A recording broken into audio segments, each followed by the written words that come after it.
Hey ladies and gentlemen, welcome back to the channel. As always, it is Nick here, back with your daily crypto news and analysis, and today we're going to be talking about Ripple and XRP. So sit back, relax, and before we fully jump on into this video, I do just want to ask guys, please leave a like on this video. It does help the channel grow immensely, and of course I always do greatly appreciate it. And if you do find any of the information in this video valuable, useful, or interesting in any sort of way possible, definitely hit that subscribe button and turn notifications on. So yeah, I mean, overall we have been watching the market very closely, and we are seeing a nice impulse back on Bitcoin to about 39.2K. Nothing too solidifying right now. We do know that today is Monday, so we are going to be watching the major indices and seeing how stocks open, seeing if it is a good day or a bad day, realistically speaking, for finance. But I will say this, I have been watching a lot of these altcoins closely. Of course, yes, I do have XRP on my radar specifically. I mean, I've been talking to you guys about XRP for over a year now, and I will continue to talk about XRP just because, you know, right now we are still 4 years behind on an all-time high, and we are seeing some major strides being taken into, you know, one, regulations, but also mass adoption of crypto technology. I've been talking to you guys about crypto for a while now. And the main focus of this channel has been always to warn you guys about things that are happening behind the scenes. For an example, we are seeing a lot of things happening with Ripple. I made a video yesterday talking to you guys more so about this new financial system that is being ushered in. I know a lot of people are not a big fan of, for an example, like retail CBDCs. I, you know, myself am not really a big fan of them either. But I definitely do believe that our system is ready for major disruption. And of course, that disruption is going to be digitization and even tokenization, ushering in to these major financial systems, more so, you know, disrupting the legacy systems. Now, Ripple is perfectly positioned to be doing this because they already have major ties to some major companies around the world. For an example, we see Niom Global, which is the world's payment infrastructure in one API, to stand out in Southeast Asia's crowded and competitive landscape, and Niom Global wanted to provide an enhanced payment experience for customers. They found a solution and differentiator in, of course, RippleNet. Now, this partnership goes back some time. I mean, if you guys have been in this market for a while, you know that Niom has been a major partner of Ripple for a while. And we do see the goal here. You know, the company was looking to further differentiate themselves in a crowded marketplace by offering an enhanced payment experience solution. Niom began leveraging Ripple's advanced blockchain technology to process transactions in real time, of course. And of course, you know, 8 weeks to begin leveraging RippleNet. This is only how long it takes. And of course, I'm sure it could take a lot, you know, shorter in terms of a time frame. But we do see 98% saving on, you know, domestic transfer rates for customers. 2014, Niom was founded, and since then they have been, you know, becoming a major name in this space. And of course, we do see here through Niom's use of Ripple in the Philippines and Mexico corridors, we have been able to eliminate pre-funding requirements and offer faster remittances at a lower cost. And this is what it's all about, right? This is what I told you guys even in yesterday's video. You know, we talk more so about those remittances. Those are more so like family to family payments, and those payments need to be at a lower cost because it helps, you know, those individuals that are in third world countries, for an example, afford to send payments a lot easier, and it is a lot more affordable for those individuals as well. And of course, you know, eliminating pre-funding is a huge step to take as well in terms of nostril vostro accounts. We do know that that is a $27 trillion problem. And of course, Niom is just one of the many partnerships that Ripple has. And of course, you know, Ripple did also post more so about this last mile playbook. Now, I've talked to you guys a little bit about this in the past, but we're going to slightly go over this one last time. But we just hear today's global payment system is complicated and time consuming. By leveraging blockchain and digital asset technology, cross-border settlements can be made in real time at a lower cost and with more transparency. Now, of course, when we are talking about cross-border settlements, we do know that there's a major meeting happening in 3 days about this with, of course, the Digital Euro and the Digital Pound Foundation. The funny thing about this is that when we are talking about cross-border payments or settlements, if you will, you know, it's a $156 trillion market. So there's a lot to take into accountability here. And when we are talking about Ripple and when we are talking about the future of Ripple, it really is kind of centered around revolutionizing the cross-border payments market. And that's exactly what I have been, you know, kind of focused on as well. I've been trying to focus more so on paying attention to what, you know, Ripple is kind of, you know, really position themselves to disrupt instead of like the idea on like, hey, XRP is going to become the global reserve currency. That's not what I'm really kind of focused on talking about on this channel, just because it's more so speculation. But we do know that the market that they are going after is a complex market. We also know that it is a market that is set for disruption. It's ripe for it. And we even see here in an attempt to create more cross-border interoperability between the different local payment networks, industry players are building new capabilities atop a messy web of legacy systems. Until this base infrastructure is improved, performance will always be limited. Now, the reason why I bring this up as well is because when we are talking about XRP is great, and so is the Interledger protocol, right? But we do need another player. And can you guys guess what that player is? Comment down below what that player is real quick. That's right, it is QNT. QNT is going to help Ripple, aka, even Ripple's major currency that they use, XRP, become interoperable. It's going to allow for connectivity through an API gateway, which I've always discussed with you as well, in terms of quant. I'm going to be doing a quant video tonight, so if you guys are, staying around or so, definitely check out that video as well. But we do see here, cross-border payments take weeks to settle. I mean, we see 1 to 2, 1 to 5, 1 to 2 days as well. So at the end of the day, it could take 3 all the way to around like 9 days to settle. That is that's rough, especially in terms of this market. And we do know that they have a percentage that could possibly, fail as well. And we even see here the need for a standard international payment system that is both fast and verifiable is reaching critical mass, already at $127 trillion per year. The value of international payments continues to grow at rates faster than the economy. And this is it, right? The need is at critical mass already. It's actually been at critical mass for a while, and we do know that the cross-border payment market, since this PDF was released, has grown from 127 to 156 trillion dollars. That's right. That is how fast the cross-border payment market is continuing to grow, and we even see India's demand for real-time solutions as well. And here's that opportunity view of the last mile, and there's so much more that has moved since this has posted. So we are going to see a lot more names on here eventually. I hope that they update this very soon, and of course you guys can see all the remittances flows here.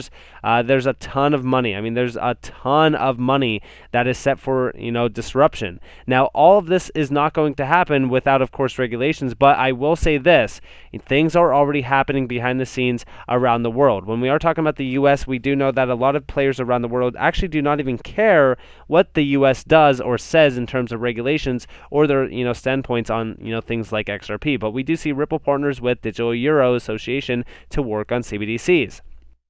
Now again, this goes back to February 11th, but we do know that they are holding a meeting on February 24th where they are going to be talking about cross-border settlement with a center, Quant as well. Ripple is going to be there, of course, and a few other players. I think there's SDX and RTGS as well. So, it's something to really kind of look forward to, but we do see here, a think tank specializing in central bank digital currencies, stablecoins, crypto assets, and other forms of digital money. So this is going to be talking more so about the Digital Euro Association that is going to be focused on these many aspects. Its mission is to contribute to the public and political discourse through research, education, and by providing a platform and community for policymakers, technologists, and economists to discuss digital money-related topics. It's committed to independence and excellence, aiming to set the agenda and also to shape policy by encouraging new ideas and forward thinking in the field of digital money. All of this is talking more so about the disruption of course, a digital euro, for an example. They are trying to usher in digital currencies around the world, CBDCs, and we even see Ripple, one of the leading providers of enterprise blockchain and crypto solutions for cross-border payments, has recently developed a blockchain-based infrastructure to support CBDCs and is engaged with Bhutan Central Bank, amongst others, to help execute their CBDC pilot. Ripple is also, a member of the Digital Pound Foundation, and continues to extend its efforts around CBDCs worldwide. This is exactly what I've been telling you guys to watch for.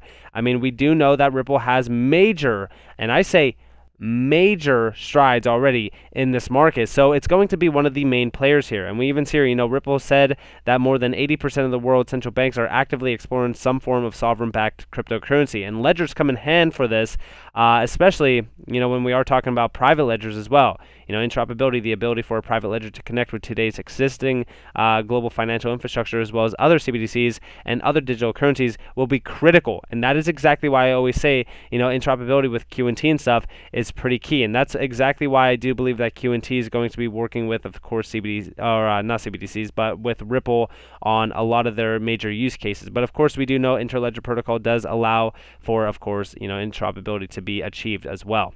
Now, with all of this in mind, yes, course, I don't believe that any of this is going to be achievable without, of course, regulations, but I do believe that regulations are nearing. We actually see here what happens if Ripple has a settlement. Ripple could jump to a $100 billion valuation conservatively, and this is coming from LinkedIn. Currently values Ripple at $7.9 billion. This may be why it goes so quickly on the platform. Now, of course, we have been seeing a lot of updates within, of course, the XRP community regarding the XRP lawsuit. We are nearing that big change of events.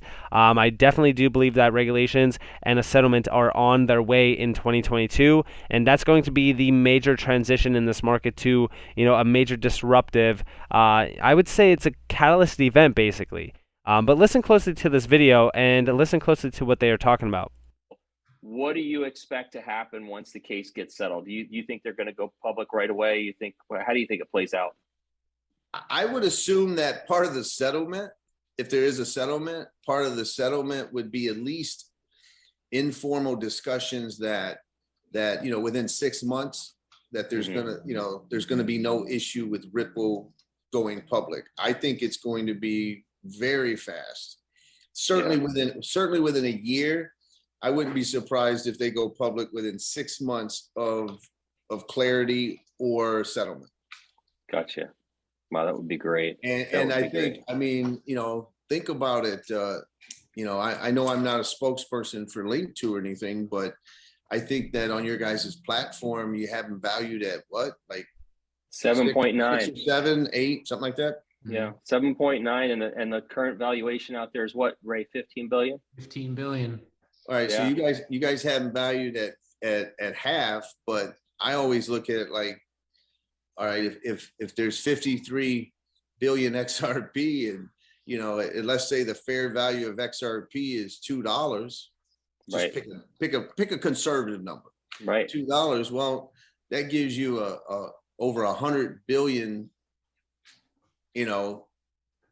valuation without the software and without the banking relationship. I know, it's amazing. It's really mind-blowing, John, when you put it that way. And I don't think a lot of people are thinking about that. that treasury of XRP, when it's properly valued and there's real price discovery, is going to be mind-blowing. And I agree with you 100% on. And that is the truth as well. Like, first off, Link2 is great in terms of investing into Ripple because you could buy Ripple. Basically, it's IOU, if you will, but you're buying Ripple shares at about a $7.9 billion valuation. The funny thing about that is that XRP itself is almost worth $50 billion, and we do know that its all-time high, it was worth at like $130 billion. So how much will Ripple stock actually be worth? I mean, I'm going to definitely be buying it. I think that it is, I would say it's a no-brainer move to buy Ripple stock, especially if you do hold XRP. And also, we even see here, the idea, okay, this is the director of digital asset sales at LinkedIn saying that, XRP's true value, its true treasury value at utility basis is going to be mind-blowing. And it really is, because when we talk about where XRP stands in all of these major use cases, like, everybody will continue to look at these use cases and say, yeah, but they're not using XRP. XRP doesn't even make a dent at all in any of these use cases. But that's where you are all wrong if you do believe that, because XRP is the key for all of this success, especially the power behind the XRP ledger, for an example. And when we are talking about XRP, XRP is allowing these customers, okay, to achieve even greater efficiencies than what RippleNet could actually provide.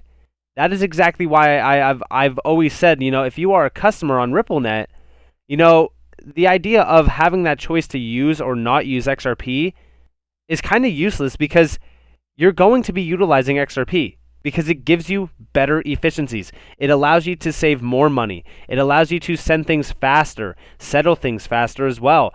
And it also allows you to scale a lot more. So, realistically speaking, if you're a bank, or maybe you're not even a bank, maybe you're a financial institution, right? And you partner with Ripple for cross-border payments, or even you launch a corridor realistically, why wouldn't you use XRP to save more money, to have those better efficiencies? I mean, yeah, sure, you're gaining incredible efficiencies off of RippleNet by itself, but XRP it's a no-brainer move.